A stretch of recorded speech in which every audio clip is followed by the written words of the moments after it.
Hey guys, what's up? It's Katie and I'm back with another Marvel Contest of Champions video, and it is top 5 Thursday, so you know what that means, guys. So today we are going to be doing the top 5 champs of 2020. So these are the champs that I think are the top 5 champs that we got last year. Now this was kind of tough because there were some real bangers and then there were some real duds. So this was kind of a tough one to go through. So, you know, without further ado, let's get the countdown started with the number 1 spot going to Sorcerer Supreme. Now, I love Sorcerer Supreme. I finally pulled her as a 6-star not long ago, and she is one of the best champs in the game. She's definitely one of the best mystics in the game, that's for sure. I love her nullification aura. I've said it before in videos, but it is such a cool mechanic. Think of it like Omega's Red's Death Field, but instead of inflicting spores,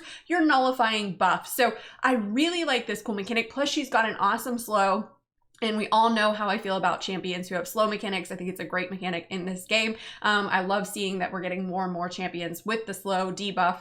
But she is a really fun champ. Now, if you are like me and you run suicides, she's not the greatest because you can rapid fire specials. But she is a super fun champ, and she is the number 1 champ, in my opinion, of 2020.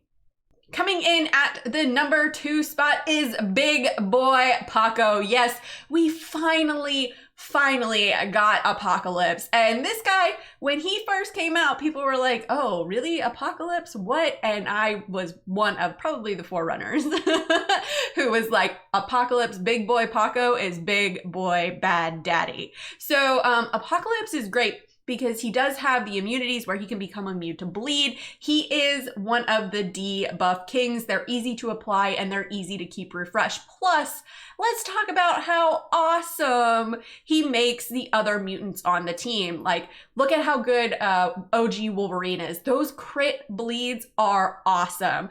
Storm Pyramid X, he makes amazing too. Domino, every other mutant gets such a boost when they're added as a Horseman of Apocalypse. Plus, he even makes Cable great. Hello? So he's just got so much cool stuff going for him. He doesn't need his awakened ability. Big Boy Paco is for sure Big Boy Bad Daddy.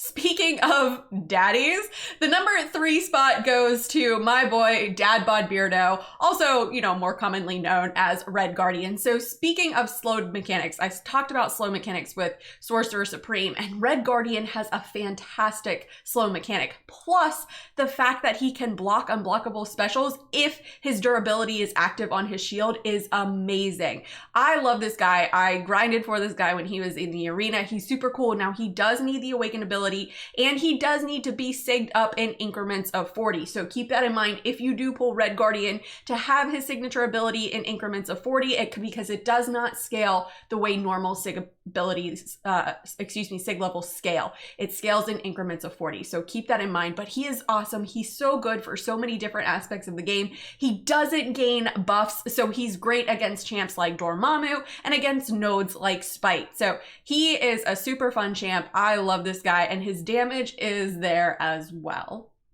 Speaking of damage, Cosmic Ghost Rider comes in at the number 4 spot because this guy, not only is he super fun to play, but he gives out stupid damage numbers. Like, they are insane. We have been asking for Cosmic Ghost Rider for so long, and when he was announced that he was coming, everyone was a bit nervous because, well, all the other Heralds of Galactus turned out to be duds of Galactus, but Kabam got it right with Cosmic Ghost Rider in giving us the Herald that we want. Now, he doesn't really need his awakened ability either, but that damnation is great for shutting things down like regen and power gain. He is super fun. If you're looking for a big damage dealer, Cosmic Ghost Rider is your guy to go to.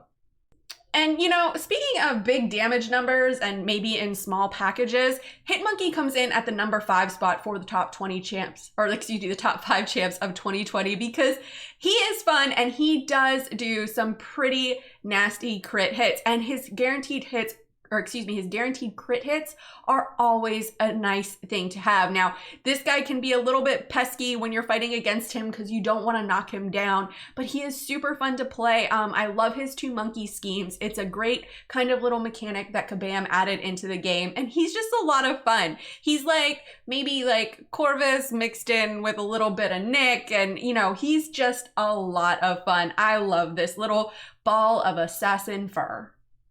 And what's a countdown without an honorable mention? And this week's honorable mention goes to Tigra. Now, Tigra, I've said it before and I'll say it again, she's a super fun champ to play, and that miss mechanic she has while charging her heavy is awesome for a lot of different fights, including those with unblockable projectiles. So she's a really fun champ to play. The Rupture, she was one of the first Rupture champs that we saw in the game. She's a lot of fun, but she would have been higher up on this list if she was in her bikini.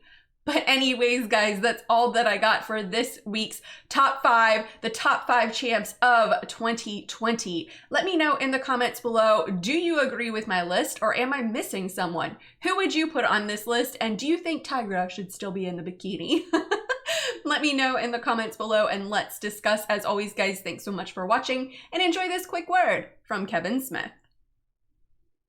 Hey man, it's me, Kevin Smith, and if you enjoyed the mediocre Mcoc video full of scrub gameplay, then show Katy some love by hitting like and subscribe, man. Katy don't ask for much.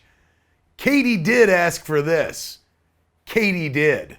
So, do like Katy did and bug people and get you to like and subscribe, man. She's doing that Mcoc beautifully. Not mediocre. Katy!